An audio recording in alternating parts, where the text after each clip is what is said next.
For some people, they can stand here and look and all they see is dirt, right? Like, farmers are stewards of the land. Like, it's just what we do. It's in us. I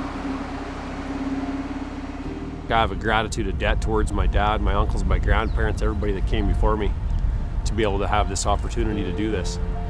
I do love it. I'm going to do it till I'm an old man. I don't see retirement in my future. Just checking your seed depth. You don't want it too deep, and I'd say within 7 to 10 days it'll be sprouting out of the ground. You don't get anything in life without hard work. What's rewarding without hard work behind it? It's enough to push me to get up every day.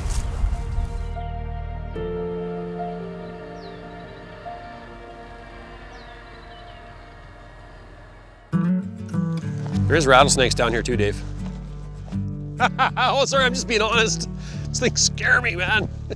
Troy's a big, boisterous personality with a big heart, and puts it into his farming, and he gives his all at everything he does. Every nozzle's got a different amount that they can spray. These are the ones we'll use in the spring before seeding. That's what makes him successful.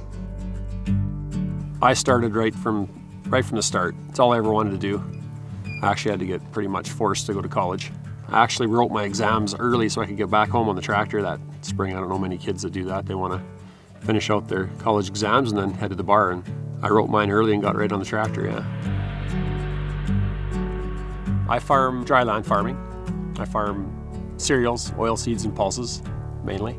I started my company, I guess, when I was 18. My dad definitely got me started with that, and then slowly, over time, just, sold me a little bit of equipment and just kept doing that for the next 20 years till I finally took over.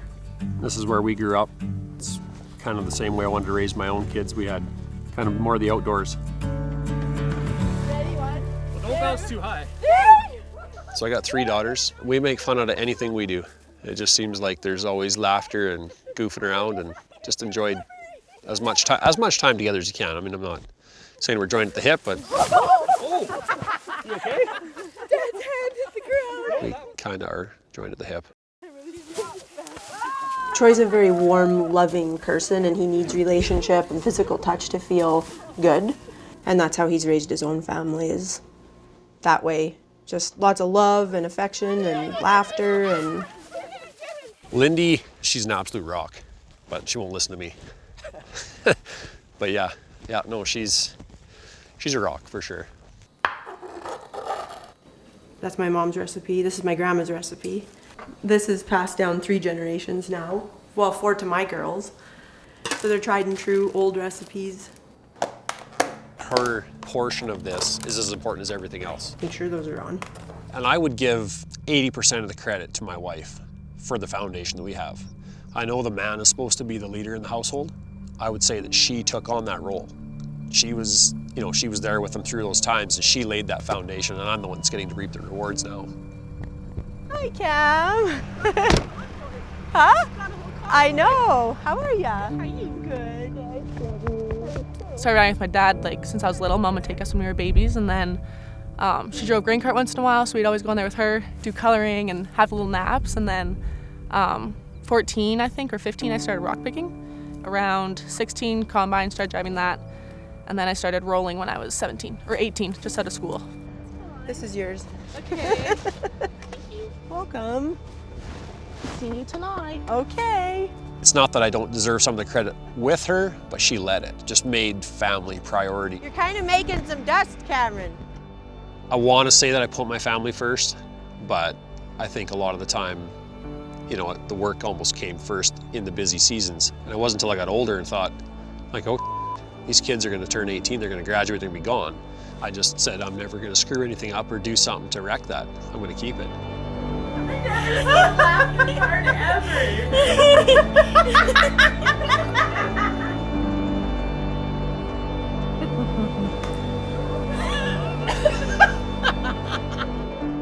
When you get 18 years with your kids, to really form a bond with them and so that it sticks for the rest of your life. And I think it was just something that has always been a priority to us.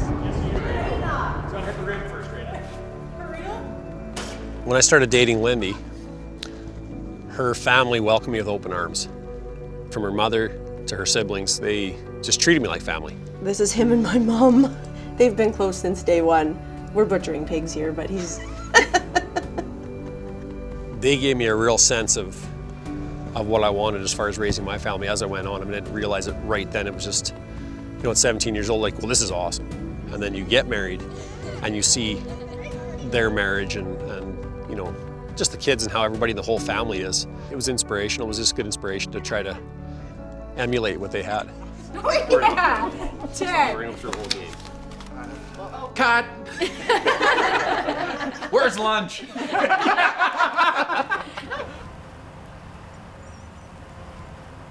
All of Troy's daughters operate equipment at some point in the growing year. It's fantastic to see that. And it's just a unique opportunity to see that in this industry nowadays, to see it more family oriented. So I'm around the corner and this guy comes down the ditch, starts coming towards me to get out of his truck, and stop the combine, starts hopping the ladder. I'm like, I don't got time for this. Who is this guy? I'm thinking he's just some random individual wants a combine ride or something, right? Like, you can piss off basically. I just pulled off into the ditch, jumped in his combine, introduced myself. I rode with him for about an hour and a half in the combine, and we just hit it off right from there. How are you? Good. You? Good. Could have watched it before I came. And 2009 is when I met Troy, when I started my sales career. I don't even approach Mike a lot of the time on what we're gonna do. He approaches me and says, I think we need to, he's got different angles all the time. I would like to see you flip the 645 again to one more triple for one more year. Oh, okay. And then when track machines come out in 24, we'll flip to 700. He showed up on my combine one year at harvest. We were just getting started. He's like, I hate to do this to you. I feel there's gonna be a shortage next year. He says, I think we need to order combines now. And that was another moment I looked at him like, what are you talking about? Like, this is August. We have until next, whenever. He's like, nope, they're not gonna be there. We ordered, we were some of the only guys that got them on time.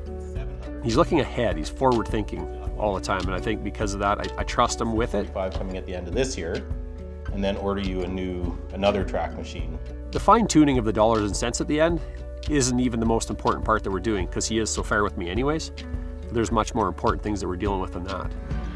Farming in this area can be difficult, it can be really rewarding, but it can be difficult just due to drought and just some crazy weather every now and again.